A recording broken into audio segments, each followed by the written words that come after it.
Présidente, ministre, collègues, être une femme aujourd'hui en France, c'est grâce à la détermination de générations de féministes, voir enfin la liberté de disposer de son corps inscrite dans la Constitution. Et ce, malgré votre opposition initiale, malgré l'appel présidentiel au réarmement démographique. Mais c'est aussi voir ce droit entravé, suppression de centres IVG, pénurie de pilules abortives, inutile deuxième clause de conscience. Être une femme aujourd'hui en France, c'est porter plainte pour viol et affronter des violences supplémentaires, fuites policières et médiatiques, et dans 80% des cas, un classement sans suite. C'est voir la France s'allier à Orban pour bloquer une directive européenne sur le viol. Être une femme aujourd'hui en France, c'est dire avec Judith Godrèche, je parle, mais je ne vous entends pas.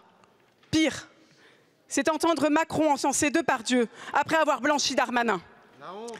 C'est vous entendre, Aurore Berger, lancer une mission pour comprendre les mécanismes à l'œuvre dans les violences sexuelles, pendant que vous attaquez les associations qui luttent depuis des années. Elles réclament des milliards, vous rabotez de 10% le budget égalité femmes-hommes et vous vous amusez à menacer leurs subventions pour faire plaisir au soutien inconditionnel à Israël.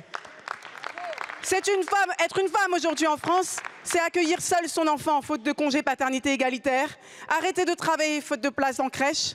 C'est vous entendre présenter comme des progrès un congé parental au rabais, un service public fantôme, un groupe de travail sur les mères isolées alors que vous passez votre temps à les stigmatiser. Être une femme aujourd'hui en France, c'est être infirmière, caissière, prof, assistante maternelle, aide à domicile, AESH. Et c'est vous entendre rabâcher votre index égalité au lieu de revaloriser les métiers féminisés. C'est occuper 60% des temps emplois au SMIC et des CDD, 78% des temps partiels, et vous voir reculer la retraite, geler les salaires, démanteler le code du travail, saccager la protection sociale. Ce vendredi 8 mars, les femmes se lèvent et se mettent...